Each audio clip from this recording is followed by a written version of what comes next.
my channel. Ngayon po, panibagong araw, panibagong ritual, panibagong pampaswerte na naman itong ibabahagi ko sa inyo. So guys, mahilig ba kayong gumawa ng mga pampaswerte? Ito pong pampaswerte na ito ay tunay pong magbibigay ng kaswertehan, bigla ang swerte sa inyong buhay. So napakainam po na gawin natin ito ngayong umaga dahil ito po ay napakabisang ritual para humatak ng kaswertehan ngayong buong araw na ito. So magugulat ka na lang kung anong swerte ang dadalhin nito sa inyo. So bago ko umpisahan ang video natin ito, disclaimer muna tayo sa mga taong hindi po naniniwala sa ganitong ritual o sa ganitong gawain. Paki-skip na lang po ang video ito at humanap kayo ng video na gusto nyo. At kung kayo ay bago lang dito sa channel ko at nagustuhan nyo ang video ito, huwag nyo nang kalimutan mag-subscribe at i-click na rin po ang tiny bell para maging updated kayo kapag may bagong videos ako na i-upload tulad ng ganito. So ito pong pampaswerte na ito ay napakabisa pong gawin ngayong unang araw ng buwan ng February. So napakainam po na gumawa na tayo ngayong araw na ito ng pampaswerte para tuloy-tuloy hanggang sa matapos ang buwan na ito ay tuloy-tuloy lamang ang ating kaswertehan. So ito yung kailangan natin dito sa ating ritual na ito. Kailangan natin dito ng shot glass. Ayan guys.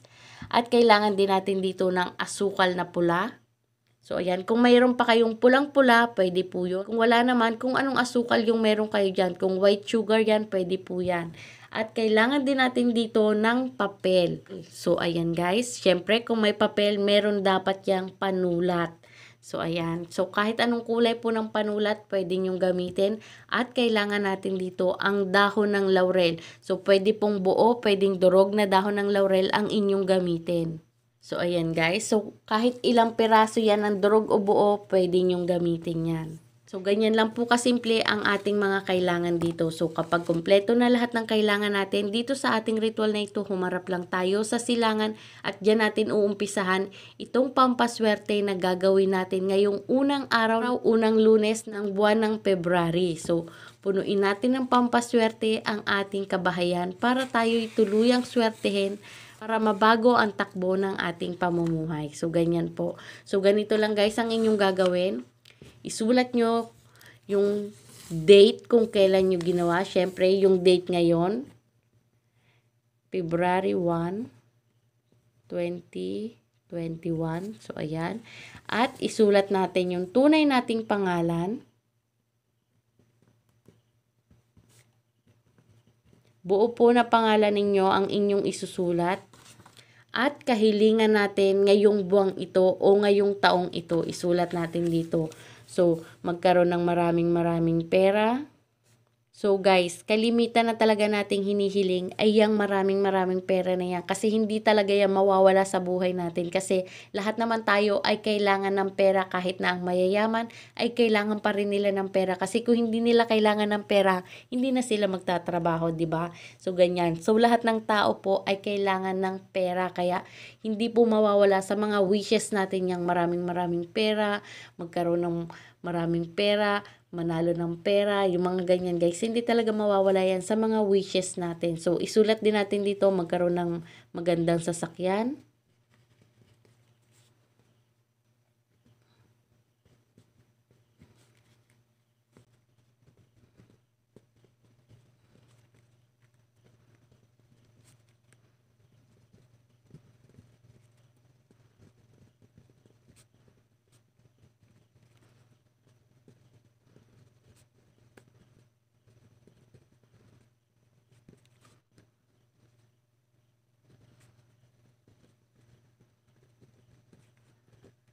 So, i-wish nyo na guys kahit anong kahilingan dito na walang sana, isulat nyo na lahat yan. So, ayan guys, ito yung aking mga pinagsusulat. So, hindi ko na siya masyadong ipakita sa inyo.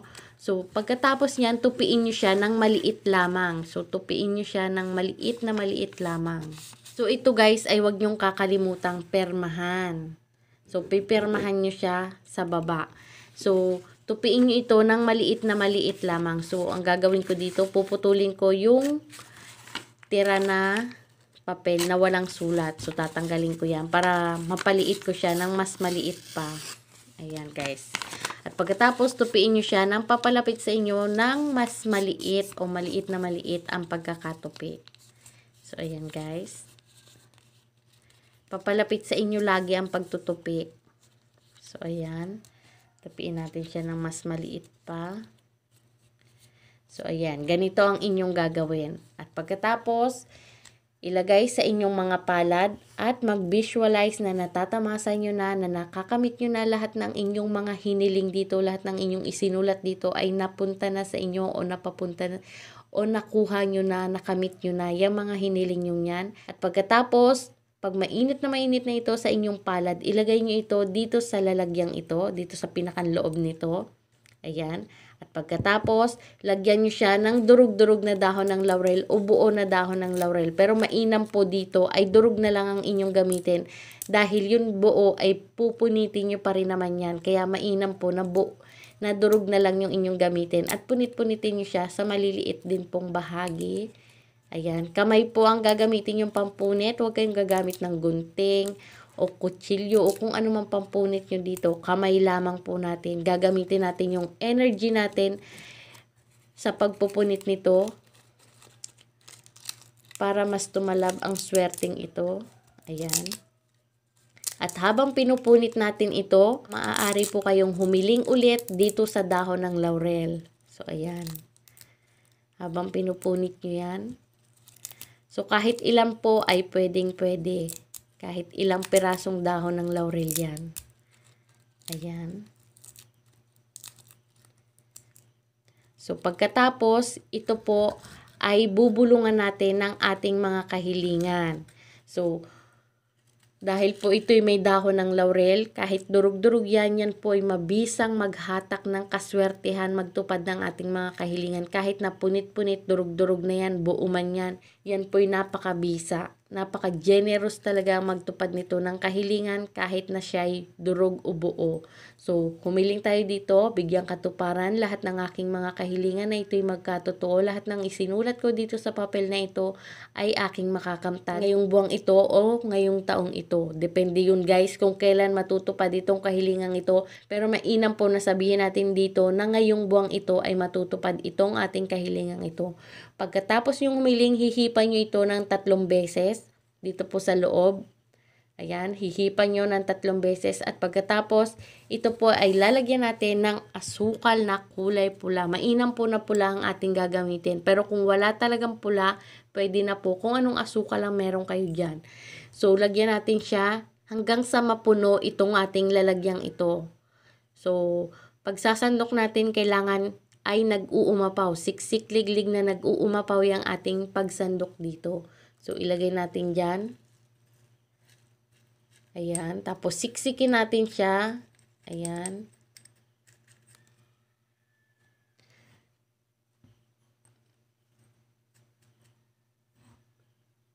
Ayan, guys. Hanggang sa mapuno siya, lagyan nyo lang ng lagyan ng asukal. Hanggang sa mapuno siya. Shot glass lang po yung inyong gagamitin. Huwag na po kayo gumamit ng sobrang laking lalagyan. Ayan. Siksikin lang natin siya. Ayan. Para siksik, liglig, tapos punuin natin. Nag-uumapaw ang ating biyayang matatanggap ngayong araw na ito, ngayong buwang ito, ngayong taong ito. So, ayan.